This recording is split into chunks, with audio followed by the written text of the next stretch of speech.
diberikan oleh pemerintah tahun 2022.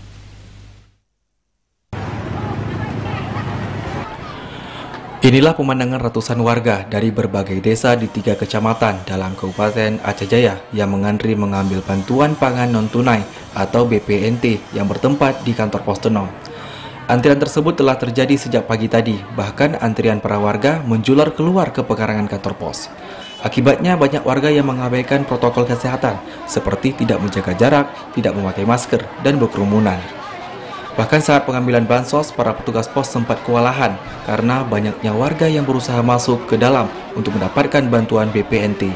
Dari amatan TVRI, antrian panjang warga di kantor pos Tenom tidak bisa dihindarkan, di mana di lokasi tidak ada petugas yang berjaga sehingga banyak warga yang mengabaikan pentingnya protokol kesehatan.